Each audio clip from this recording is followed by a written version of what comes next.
الحمد لله الذي وحده والصلاة والسلام على من لا نبي بعده وعلى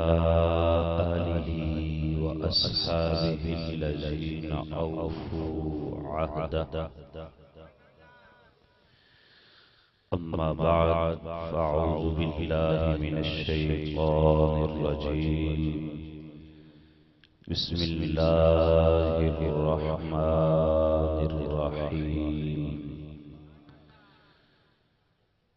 يا أيها الذين آمنوا اتقوا الله وكونوا مع الصادقين صدق الله العظيم وبلغنا رسوله النبي الكريم إن الله وملائكته يصلون على النبي يا أيها الذين آمنوا صلوا عليه وسلموا تسليما محبت کے ساتھ دفاع پڑھیے الصلاة والسلام علیک یا رسول اللہ وعلى آلك واصحابك يا حبیب اللہ خشک شاخوں کو تازہ گلاب دیتے ہیں عہد پیری کو پھر سے شباب دیتے ہیں چپ نہ رہ پڑھ لے درود اے عاشق کہ وہ تیرے سلام کا اب بھی جواب دیتے ہیں محبت سے پڑھیے الصلاة والسلام علیک یا رسول اللہ وعلى آلك واصحابك يا حبيب الله الصلاة والسلام عليك يا رحمة للعالمين وعلى آلك واصحابك يا خاتم النبيين بندے پروردگارم امت احمد نبی دوست دار چار یارم تاب اولاد علی مذہب حنفیہ دارم ملت حضرت خلیل خاک پائے غوث اعظم زیر سایہ ہر ولی لوح بھی تو قلم بھی تو تیرا وجود الکتاب گنبد آبی نرنگ تیرے محیط میں حباب شوق تیرا اگر نہ ہو میری نماز کا امام میرا قیام بھی حجاب میرا سجود بھی حجاب شوکت سنجر و سلیم تیرے جلال کی نمود فقر جنید و بایزید تیرا جمال بے نقاب تیری نگاہ ناز سے دونوں مراد پا گئے تیری نگاہ ناز سے دونوں مراد پا گئے عقل غیاب و جستجو عشق حضور و اضطراب تمام تعریف و توصیف حمد و ثنا اللہ جل وعلا کی ذات والا صفات کے لیے جو خالق کائنات بھی ہے اور مالک ارض و سماوات بھی حضور نبی اکرم شفیع امم رسول محتشم نبی مکرم اللہ کے پیارے امت کے سہارے رب کے محبوب دانائے غیوب مالک کعب امم فخر عرب و عجم والی کون و مکان سیاح لا مکان سید انس و جان سرور لالا رخان ماہ خوباں شہنشاہ حسینہ تتمہ دوران نیر تاباں سرنشین محوشاں سرخیل زہرہ جمالاں جلوہ سدھ ازل نور ذات لم یزل باعث تکوین عالم فخر آدم و بنی آدم نیر بدقا رازدار ما اوحا شاہد ما طغا صاحب علم نشرہ معصوم آمینہ احمد مجتبی حضرت محمد مصطفیٰ صلی اللہ علیہ وآلہ وسلم کی بارگاہ گہربار میں اپنی عقیدتوں، ارادتوں اور محبتوں کا خراج پیش کرنے کے بعد لائق عزت و تکریم معزز و محتشم ارباب فکر و دانش وارثان منبر و محراب علماء ذی وقار حاضرین و سامعین اخص الخاص روحانی طور پہ ہمارے عظیم الشان پروگرام کی صدارت اور سرپرستی فرمانے والے، جن کے شجر سایہ دار کے نیچے ہم سب یہ خوبصورت بزم سجا کے بیٹھے ہیں، قطب الالطاب، قدوۃ السالکین، زبدۃ العارفین، سراج الاولیاء، قطب ربانی، پیر طریقت، رہبر شریعت حضور خواجہ جان محمد کریمی تونسوی رحمت اللہ تعالی علیہ اور آپ کے مسند نشین قافلہ عشق و مستی کے روح رواں فیضان حضور خواجہ جان محمد کے امین اور اس امانت کو آگے سینہ بسینہ منتقل کرنے والے ہم سب کے مربی محسن مشفق صاحبزادہ والا شان پروردہ آغوش ولایت صاحبزادہ فیض الحبیب اشرفی کریمی دامت برکاتہم العالیہ اور نقیب محفل پیکر شفقت و محبت حضور فیض الامین صاحب آقا کریم علیہ السلام کی محبت میں اور خواجہ خواجگاں خواجہ جان محمد کریمی تونسوی رحمت اللہ تعالی علیہ آپ کی عقیدت میں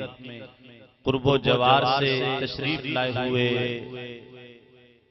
متوسلین، متبایعین، معتقدین، غلامان مصطفیٰ صلی اللہ علیہ وآلہ وسلم، السلام علیکم ورحمۃ اللہ وبرکاتہ۔ اللہ رب العزت کے فضل اور توفیق سے مجھے اور آپ کو آج اس خوبصورت عرس پاک کی محفل میں حاضری کی سعادت حاصل ہو رہی ہے۔ محبوب کی محفل کو محبوب سجاتے ہیں اور آتے ہیں وہی جن کو سرکار بلاتے ہیں۔ یہ کہاں میں اور کہاں نکہتے گل، اے نسیم صبح تیری مہربانی۔ ہم تو اس قابل نہیں تھے، میرے استاد محترم امیر المجاہدین شیخ الحدیث والتفسیر حضرت علامہ مولانا حافظ خادم حسین رضوی صاحب رحمت اللہ تعالی علیہ، آپ کے پاس علم الصیغہ سے لے کر سنن ابی داؤد شریف تک پڑھنے کی سعادت حاصل ہوئی۔ آپ فرمایا کرتے تھے کوئی بہت بڑا آدمی تھا، اس سے کسی نے پوچھا کہ جناب آپ اتنے بڑے آدمی کیسے بنے؟ تو اس نے جواب دیا کہ بڑے چلے گئے اور ہم بڑے بن گئے، بڑے چلے گئے اور ہم بڑے بن گئے۔ سن 2020 اہل سنت و جماعت کے لیے بہت بھاری ثابت ہوا اور ہمارے بڑے بڑے شیوخ، بڑے بڑے علماء کرام بڑی تیزی کے ساتھ اس دار فانی سے رخصت ہوئے اور جن کی جگہ پہ مجھے آج یہاں پہ حاضری کی سعادت نصیب ہو رہی ہے، خطیب اہل سنت عالم نبی فاضل جلیل حضرت علامہ مولانا مفتی عبدالحمید چشتی صاحب دامت برکاتہ العالیہ آپ علیل ہیں، اللہ رب العزت آپ کو صحت کامل عطا فرمائے، اور علماء مشائخ حق اہل سنت و جماعت کا سایہ ہمارے سروں پہ تادیر قائم و دائم فرمائے۔ آقا کریم علیہ السلام نے ارشاد فرمایا قرب قیامت کی نشانیوں میں سے ایک نشانی یہ بھی ہے کہ علم اٹھ جائے گا، جہالت عام ہو جائے گی۔ آقا کریم علیہ السلام نے فرمایا ان اللہ لا یقبض العلم انتزاعا ينتزعه من العباد ولكن يقبض العلم بقبض العلماء حتى لم يبقى عالما اتخذ الناس رؤوسا جهالا فسئلوا ففتوا بغير علم فأضلوا وأضلوا او كما قال النبي صلی اللہ علیہ وسلم۔ کریم آقا علیہ السلام نے فرمایا اللہ تعالیٰ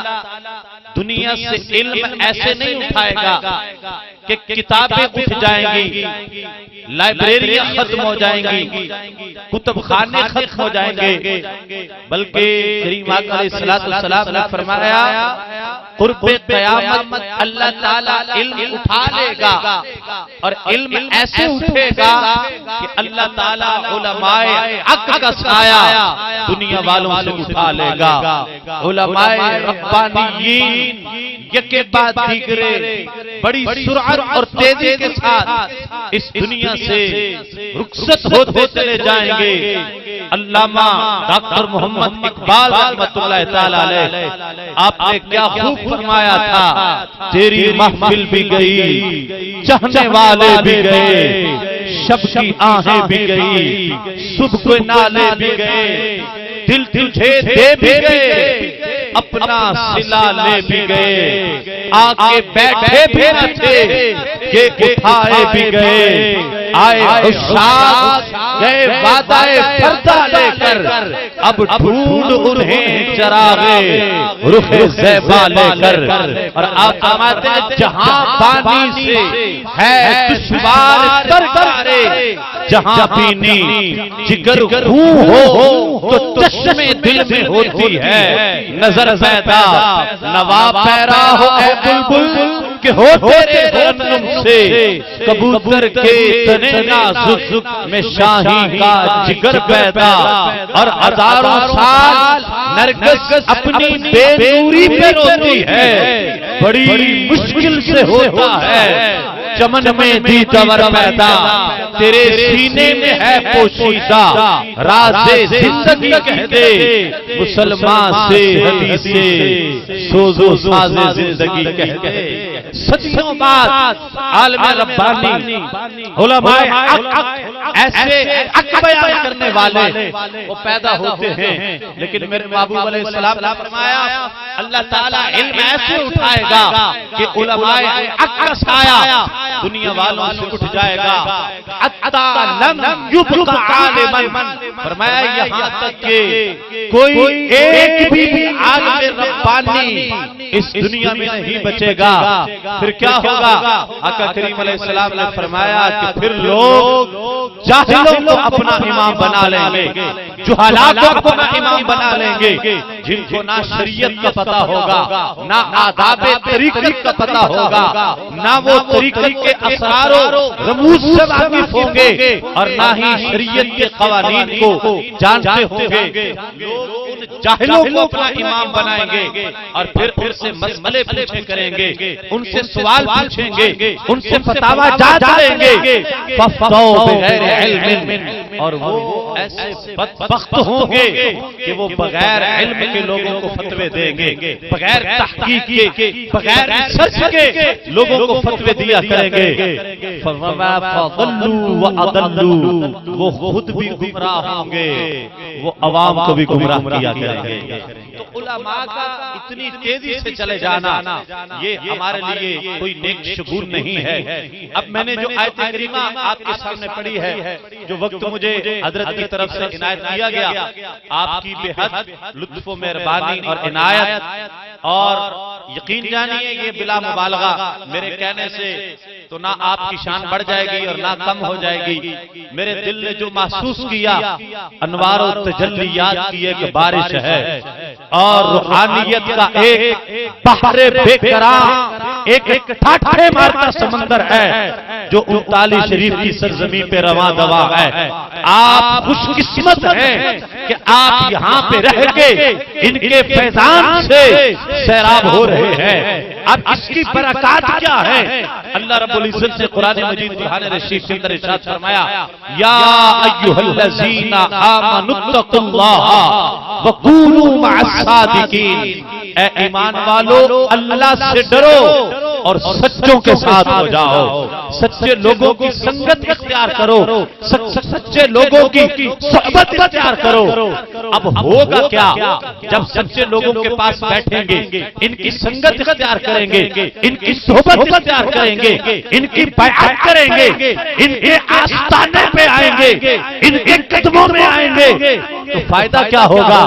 شیخ سعدی رحمت اللہ تعالی علیہ آپ اپنی مشہور زمانہ کتاب گلستان سعدی کے اندر فرماتے ہیں، گلے خوشبوئے در حمام روزے، رسی دست محبوبی بدستم، بدو دفتم کے مشکی یا عبیری، کہ اشبوئے دل آویز تو مستم، بگفتہ من گلے نا چیز بودم، ولیکن مدبت پا گل نشستم، جمال ہم نشین تر من اثر کر وگرگا من ہما خاکم کے استم۔ آپ فرماتے ہیں کہ میں ایک دن حمام میں نہا رہا تھا، پہلے یہ لیکس اور یہ صابن وغیرہ نہیں ہوتے تھے، لوگ کلری مٹی سے نہایا کرتے تھے، وہ اسپیشل قسم کی مٹی، اس کو استعمال کرتے بدن کی صفائی کے لیے۔ حضرت شیخ سعدی رحمۃ اللہ تعالی علیہ آپ فرماتے ہیں کہ میں ایک دن جب نہانے کے لیے حمام میں گیا تو میں نے مٹی اٹھائی اپنا بدن صاف کرنے کے لیے، جب میں نے اس مٹی کو پکڑا تو وہ کلر والی مٹی، اس میں تو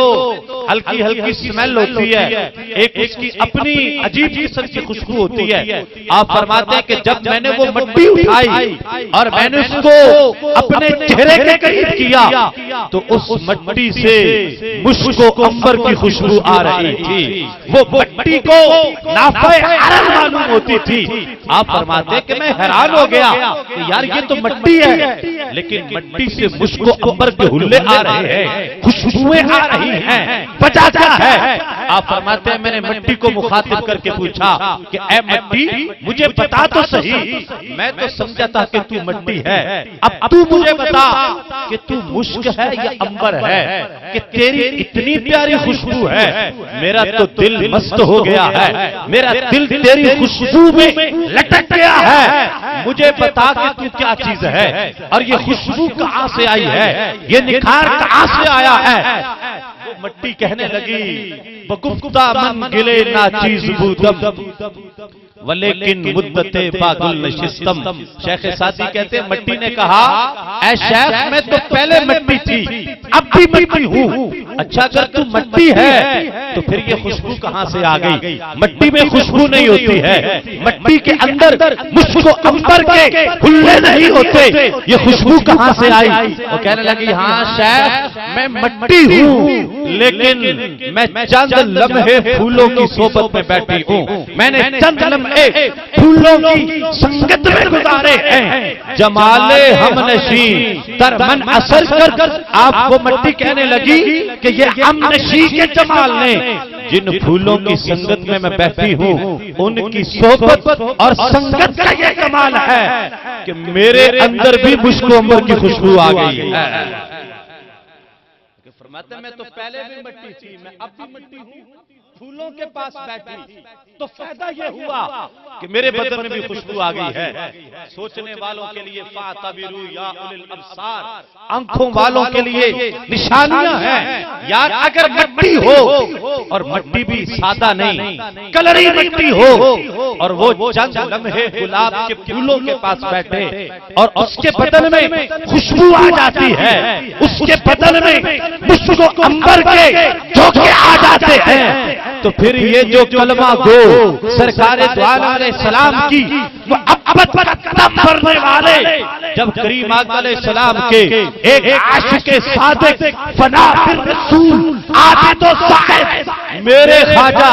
حضرت خواجہ جان محمد کریمی رحمت اللہ تعالی علیہ جب آپ کی صحبت میں آ کے بیٹھیں گے اور آپ کے قدموں میں آ کے بیٹھیں گے، آپ کے دربارے انوار میں آ کے بیٹھیں گے، یقیناً ان کے سینے بھی ایمان کے نور سے روشن ہو جائیں گے۔ اللہ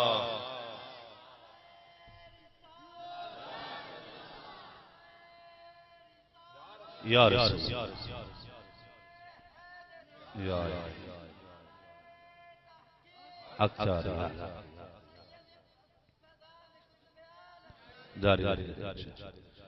یہ ایسے نہیں ہے کہ ہم ویسے ہی چلے آتے ہیں، ایسے تو کوئی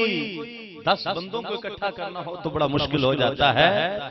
یہ ایسے نہیں ہوتا کہ کہاں کہاں سے دنیا آگے ان کے آستانوں پہ حاضری دیتی ہے، کوئی وجہ ہوتی ہے۔ مٹی بیٹھے پھولوں کے پاس تو مٹی میں خوشبو آ جائے، تو جب ایک مسلمان اللہ کے ولی کے پاس بیٹھے گا اس کا عقیدہ بھی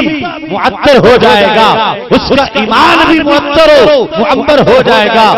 اور اس کا دل بھی اس کا سینہ بھی عشق مصطفیٰ سے روشن ہو جائے گا۔ حدیث پاک میں آتا ہے، آپ نے 12 علماء کرام سے حدیث پاک سنی، کریم آقا علیہ السلام فرماتے ہیں جب اللہ تعالیٰ کسی بندے سے محبت کرتا ہے تو اللہ تعالیٰ حضرت جبریل امین علیہ السلام کو بلاتا ہے اور فرماتا ہے جبریل میں فلاں بندے سے محبت کرتا ہوں، تم بھی محبت کرو۔ جبریل امین عرض کرتے ہیں باری تعالیٰ آپ کا حکم ہے، تیرا حکم، میں بھی اس بندے سے محبت کرتا ہوں۔ اللہ رب العزت فرماتا ہے اے جبریل اب آسمان پہ اعلان کر دو، تمام آسمان کے فرشتے ان میں منادی کر دو، اعلان کر کے انہیں بتا دو اے فرشتوں اللہ تعالیٰ اس کے جبریل امین علیہ السلام اللہ تعالیٰ کے فلاں بندے سے محبت کرتے ہیں، تم بھی اس سے محبت کرو۔ اب حضرت جبریل امین علیہ السلام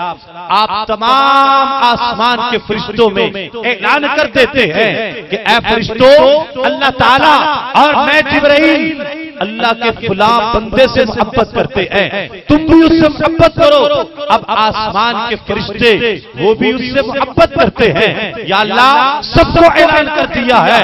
اللہ تعالیٰ کا حکم ہوتا ہے اے جبریل اب روئے زمین پہ چلے جاؤ اور زمین پہ جا کے تمام اہل زمین میں یہ اعلان کر دو اے زمین والو اللہ تعالیٰ جبریل امین اور آسمان کے سارے فرشتے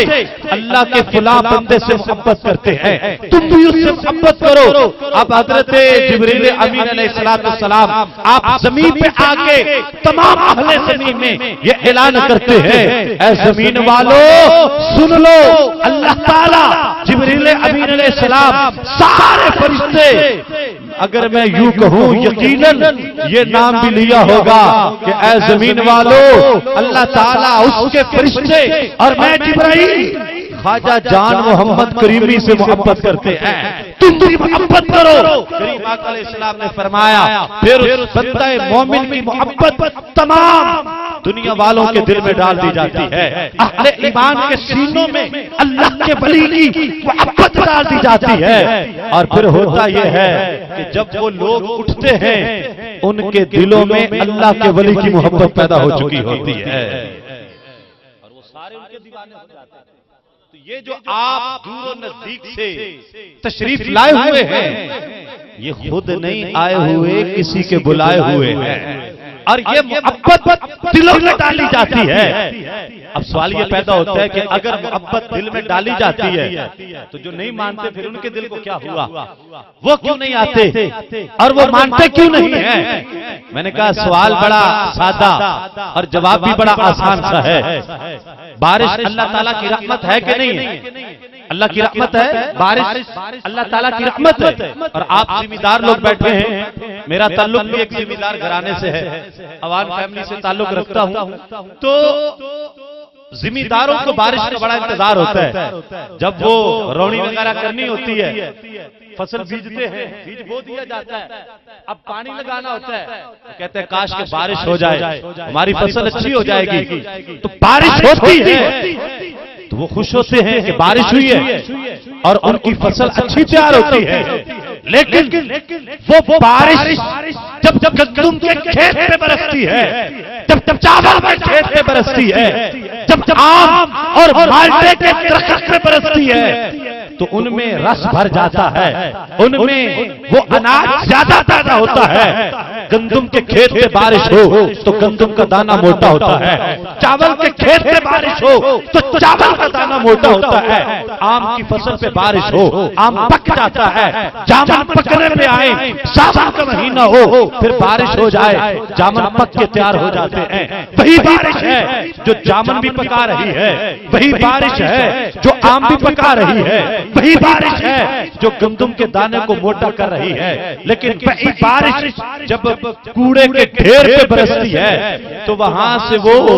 کھمبیاں پیدا ہوتی ہیں جن کو آپ پنجابی کی زبان میں پت بہیڑے کہتے ہیں۔ وہ بہیڑے پیدا ہوتے ہیں، تعفن اٹھتا ہے، بدبو پیدا ہوتی ہے۔ میں نے کہا اللہ والوں کی محبت بھی وہ رحمت کی بارش ہے جس دل کے اندر ایمان سلامت ہوتا ہے، جس دل میں نور ایمان کی روشنی ہوتی ہے، اس دل پہ جب اللہ والوں کی محبت کی بارش برستی ہے ان کا سینہ اور روشن ہو جاتا ہے اور ان کی محبت کے چراغ ان کے سینے میں جلنا شروع ہو جاتے ہیں۔ لیکن جن کے سینے ایمان سے خالی ہوں اور جن کے دل میں عداوت مصطفیٰ اور بغض مصطفیٰ ہوتا ہے اور نبی پاک علیہ السلام کی محبت سے خالی جو سینے اور دل ہوتے ہیں ان پہ پھر یہ بارش اثر نہیں کرتی ہے۔ وہ یضل بہ کثیرا ویہدی بہ کثیرا، اس کی تفسیر بن جاتے ہیں۔ وہ تو قرآن پڑھ کے بھی غافل رہتے ہیں، قرآن پڑھ کے بھی انہیں راہ ہدایت نہیں ملتی ہے۔ اور جن کے دل میں عشق مصطفیٰ ہوتا ہے، کریم آقا علیہ السلام کی محبت ہوتی ہے، اولیاء کرام کا ادب ہوتا ہے، ان سینوں پہ جب محبت کی بارش برستی ہے تو وہ سینے پھر کبھی خواجہ حمید الدین سیالوی بنتے ہیں، کبھی خادم حسین رضوی بنتے ہیں۔ اب حضرت مولانا روم رحمت اللہ تعالی علیہ آپ نے اپنی مشہور زمانہ کتاب مثنوی شریف کے اندر آپ لکھتے ہیں نسبت کا فائدہ، کہ اللہ والوں کی نسبت سے فائدہ کیا ہے اور اس کا انسان کو دنیا میں اور آخرت میں اجر کیا ملتا ہے۔ حضرت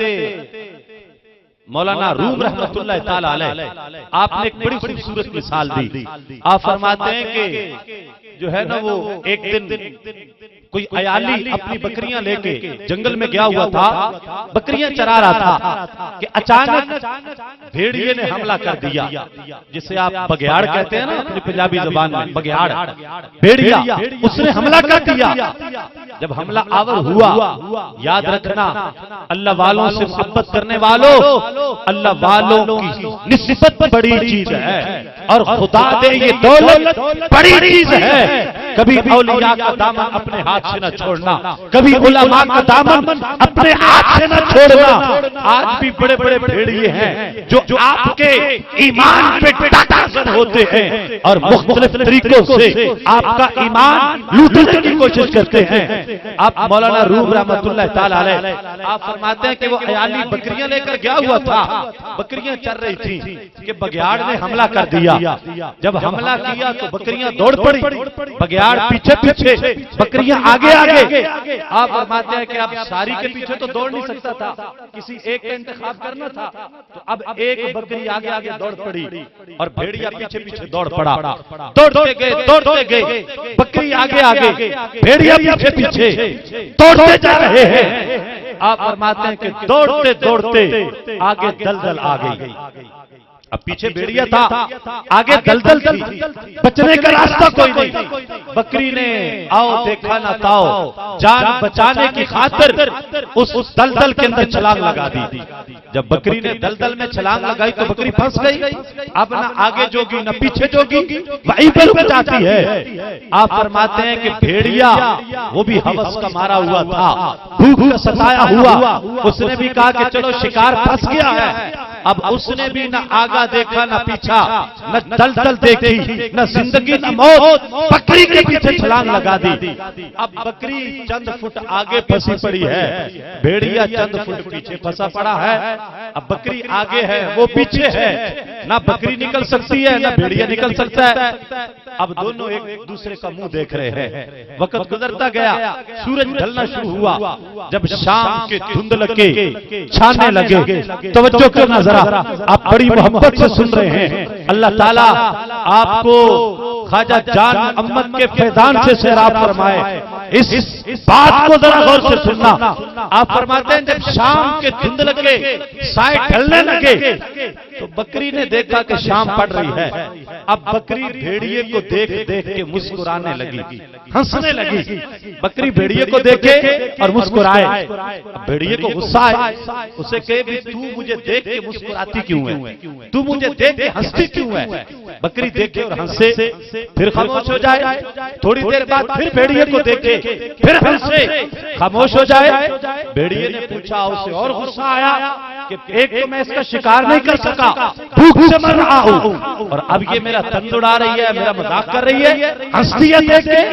بھیڑیے نے کہا مجھے بتاؤ مجھے دیکھ کے ہنستی کیوں ہو. تو بکری نے کیا جواب دیا اور مولانا روم نے جو نتیجہ نکالا. آپ فرماتے ہیں بکری نے کہا ابے او بدبخت سن، میں تجھے دیکھ کے ہنستی اس لیے ہوں کہ اب شام ہو رہی ہے، شام چھا رہی ہے، اور میرا جو سائیں ہے نا، میرا مالک، میرا سائیں، میرا پہرے دار، میرا عیالی، میرا محافظ اب وہ گھر کو جائے گا. اور جب گھر کو جائے گا تو اپنی بکریاں وہ اکٹھی کرے گا اور گنتی کرے گا. اور جب وہ گنتی کرے گا تو ایک بکری کم ہوگی، تعداد تھوڑی ہوگی. وہ ڈھونڈنا شروع کر دے گا کہ میری ایک بکری کم ہے، وہ کہاں پہ گئی. اب وہ بکری کہنے لگی جب میرا مالک بکریاں گنے گا ایک تھوڑی ہوگی. وہ ڈھونڈنا شروع کر دے گا اور ڈھونڈتا ڈھونڈتا بالآخر وہ میرے پاؤں کے کھرے تلاش کرے گا. جب میرے پاؤں کے کھرے دیکھے گا اور میرے پاؤں کے کھرے دیکھ کے وہ چلتا چلتا اس دلدل پہ آ جائے گا. اور جب دلدل پہ آئے گا مجھے دیکھے گا کہ میں یہاں پہ دلدل میں پھنسی پڑی ہوں، وہ مجھے نکال کے لے جائے گا. میں ہنستی اس لیے ہوں، ارے بدبخت میرے پیچھے تو کوئی آنے والا ہے، بتا تیرے پیچھے کون آئے گا، تجھے اس دلدل سے کون نکالے گا. مولانا روم فرماتے ہیں یہی مثال ان لوگوں کی ہے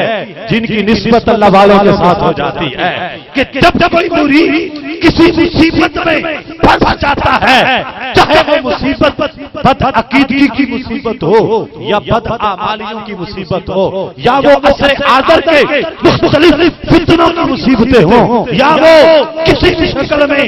کوئی مصیبت آ جائے، وہ گناہوں کی شکل میں آ جائے، وہ مال کی تنگی کی صورت میں آ جائے، کسی انداز میں کوئی فتنہ جب کسی مرید پہ آ جاتا ہے تو اس کو بچانے والا پیر اس کے سر پہ پہنچا ہوتا ہے اور ان کی دستگیری کرتے ہیں. بڑا مشہور واقعہ ہے حضرت میاں شیر محمد شرف پوری رحمت اللہ تعالی علیہ آپ کا اس حوالے سے کہ جب مرید اور سالک کسی مصیبت میں پھنستا ہے تو اس کا شیخ، اس کا پیر اور اس کا رہبر اور اس کا مرشد حق وہ کس طرح اس کی مدد کو پہنچتا ہے. میاں شیر محمد شرف پوری رحمت اللہ تعالی علیہ، آپ کا ایک مرید تھا تو بھٹک گیا تھوڑا سا سیدھی راہ سے، اور کسی خاتون سکھ خاتون تھی، اس کے ساتھ کوئی معاملہ ہو گیا۔ اب وہ جو خاتون کا خاوند تھا سکھ، ان کی کوئی زمینیں تھی ننکانہ سائیڈ پہ،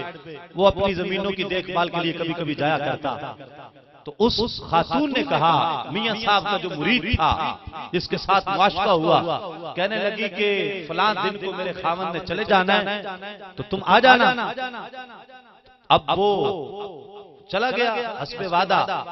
جب گیا اس نے دیوار پھلانگی تو دیکھا کہ اس خاتون کا وہ سکھ خاوند تلوار اس نے میان میں لگائی ہوئی ہے اور اپنے برآمدے کے اندر چکر کاٹ رہا۔ جب اس نے دیکھا تو اس نے کہا یہ تو مجھے مروانے لگی تھی، ڈر کے واپس آ گیا۔ اگلا دن اس نے کہا تو نے دھوکہ کی ہے؟ اس نے کہا نہیں ایسی کوئی بات نہیں ہے، کوئی دھوکہ نہیں، خیر تسلی دی۔ اس نے کہا پھر آ جانا۔ جب پھر گیا تو پھر یہی منظر دیکھا کہ اس کا خاوند تلوار میان میں لگا کے اور وہ اپنے برآمدے میں ٹہل رہا ہے۔ پھر واپس آ گیا۔ اب آگے جمعے کا دن تھا اور میاں صاحب کا یہ حکم تھا کہ ہر سالک جمعہ میرے پاس آ کے پڑھا کرے۔ اب جب وہ جمعہ پڑھنے کے لیے آیا اور جمعے کے بعد آپ اپنے سالکین سے ملاقات فرمایا کرتے تھے، جب سالک ملاقات کے لیے آئے اور وہ بندہ بھی آیا اور آ کے ملاقات کے لیے بیٹھا تو میاں صاحب ابھی ملے نہیں ہیں، کوئی بات ہوئی نہیں۔ میاں صاحب فرمانے لگے بیلیو کچھ خود خیال کیتا کرو، ہن میں کدوں تک سکھ بن کے تہاڈی حفاظت کراں گا؟ اپنا خود خیال کیا کرو، کب تک مجھے یہ سکھ کا روپ دھار کے تمہیں تمہارا ایمان بچانا پڑے گا؟ یہ اولیاء اللہ کی صحبت کا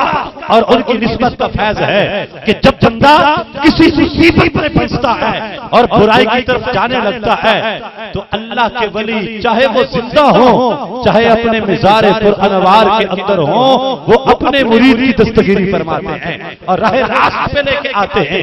اب آخری بات اور میری گفتگو ختم کہ آپ جو دور و نزدیک سے آتے ہیں یہ اپنے شیخ سے ملاقات کرنے کے لیے اور ان کی محبت میں دور و نزدیک سے چل کے آئے، آخر اس چلنے کا فائدہ کیا ہے؟ ملتا کیا ہے؟ کوئی پوچھ لیتا ہے نا کہ جناب آپ کہاں سے چل کے گئے، کہاں پہنچے، فائدہ کیا ہے؟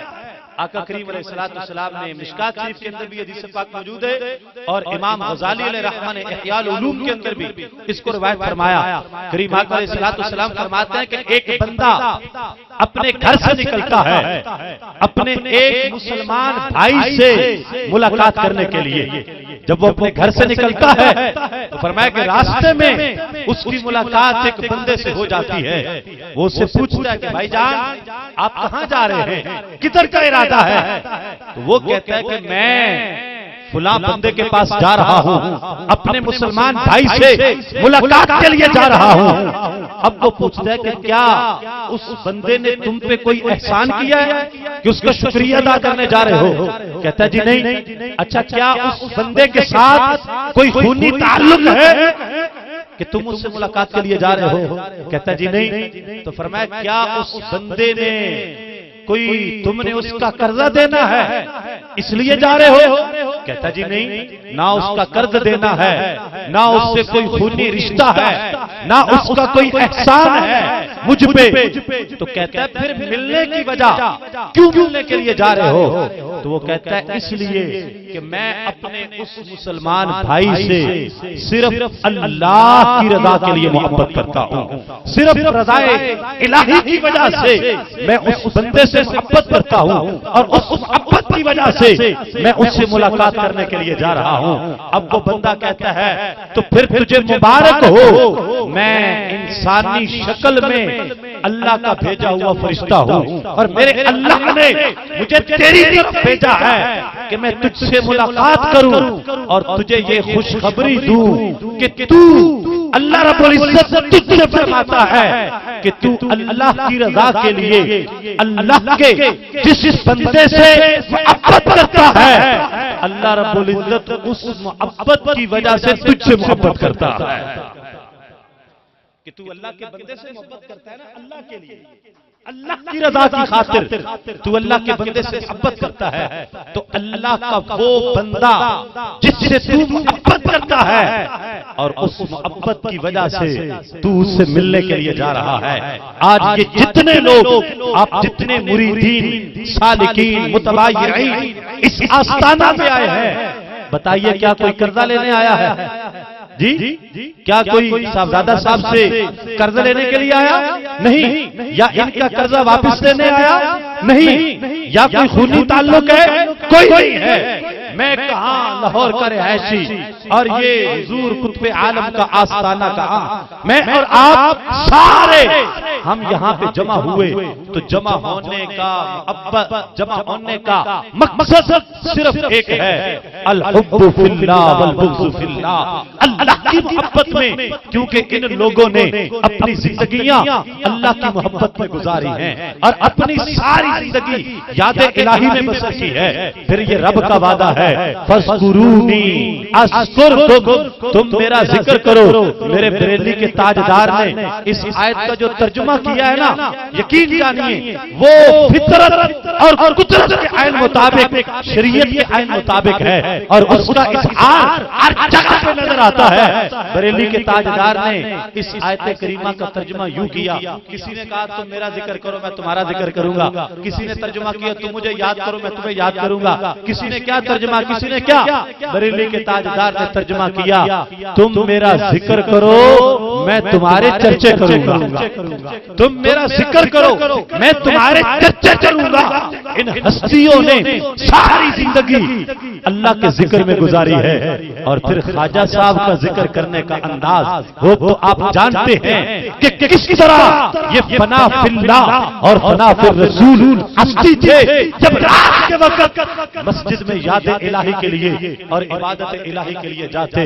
تو اتنا مستغرق ہوتے کہ آپ کا سر کہیں پڑا ہوتا تھا،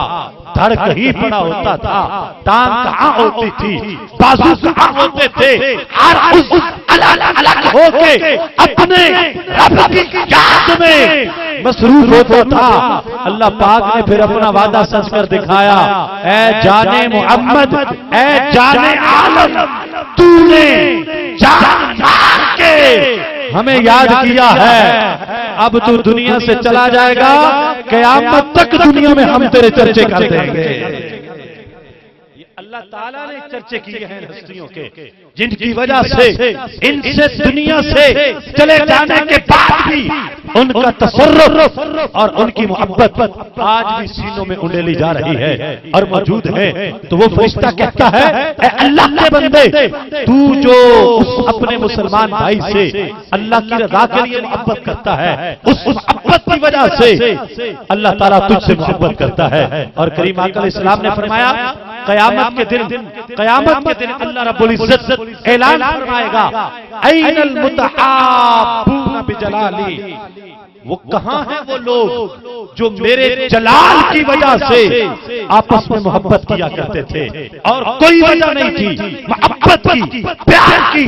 کوئی دنیاوی مفاد نہیں تھا، کوئی دنیاوی رشتہ نہیں تھا، کوئی دنیاوی غرض نہیں تھی، نہ وہ ووٹ کے لیے محبت کرتے تھے، نہ وہ نوٹ کے لیے محبت کرتے تھے، وہ تو فقط اللہ کی ذات کے لیے محبت کرتے تھے۔ اللہ تعالیٰ پوچھے گا قیامت کے دن، این المتحابون بجلالی، وہ لوگ کدھر ہیں جو میری وجہ سے آپس میں محبت کیا کرتے تھے۔ الیوم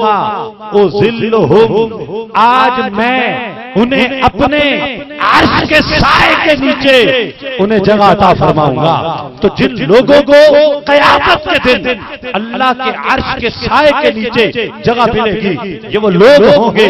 جو اللہ کی رضا کے لیے آپس میں محبت کرتے ہوں گے۔ ہمارے اولیاء کرام نے خواجہ جان محمد تونسوی کریمی رحمت اللہ تعالی علیہ اور آپ کے علاوہ جتنے اولیاء کرام ہیں، انہوں نے محبت کے پیغام کو عام کیا ہے۔ کریم آقا علیہ السلام کی محبت اور امت مسلمہ کو ایک تسبیح کے دانوں کی طرح آپس میں پرو کے رکھنے کا کردار ہمارے اولیاء کرام اور علماء کرام نے ادا کیا، اور دنیا نے دیکھا کہ ایک عاشق رسول، فنا پر رسول ابھی حالیہ دنوں میں جب دنیا سے گیا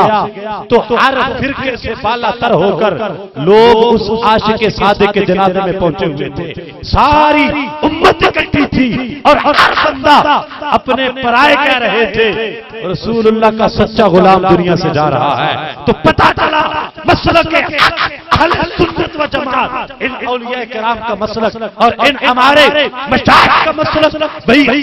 اور سچ ہے، اور جو تعلیمات انہوں نے دی ہیں، محبت کے جو جام انہوں نے پلائے ہیں، اگر امت کامیاب ہونا چاہتی ہے، سرخرو ہونا چاہتی ہے، رب اور اس کے رسول کی بارگاہ میں مقبول ہونا چاہتی ہے، تو پھر ان محبوبوں کی درگاہوں پہ آ جاؤ، ان کے قدموں میں آ جاؤ، ان کا دامن مضبوطی سے تھام لو، انشاءاللہ۔ پیر نصیر الدین نصیر آپ نے کیا خوب فرمایا کہ نور چہرے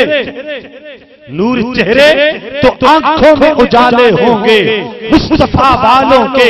انداز نرالے ہوں گے، نور چہرے تو آنکھوں میں اجالے ہوں گے، مصطفیٰ والوں کے انداز نرالے ہوں گے، دنیا میں بھی انہی کے تصور سے مقدر چمکا، محشر میں بھی انہی کی رحمت کے حوالے ہوں گے، اور باغ جنت میں محمد مسکراتے جائیں گے، پھول رحمت کے گریں گے، ہم اٹھاتے جائیں گے، وآخر دعوانا ان الحمدللہ رب العالمین۔